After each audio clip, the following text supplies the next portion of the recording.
高雄有轻铁了后，不时拢有汽车也是过路人去占用铁基路，影响到轻铁的通行。昨暗伫高雄高港站的边仔路口就有一个查甫人挡伫车头前，可这公司是表示讲，这款行为实在是真危险，卖当来罚伊1,800块。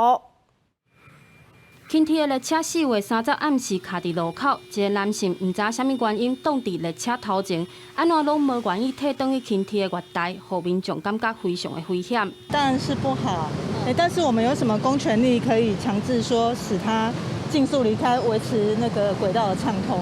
初一透早等于到事发的高雄高港站，也就是建港甲大顺二路路口，非常下班时段人车也是真多。通勤的民众无奈表示，常常拄到行人也是汽车占道，阻挡轻铁通行。好几次了啦，就路上都有遇过啦，也有汽车挡道的啦，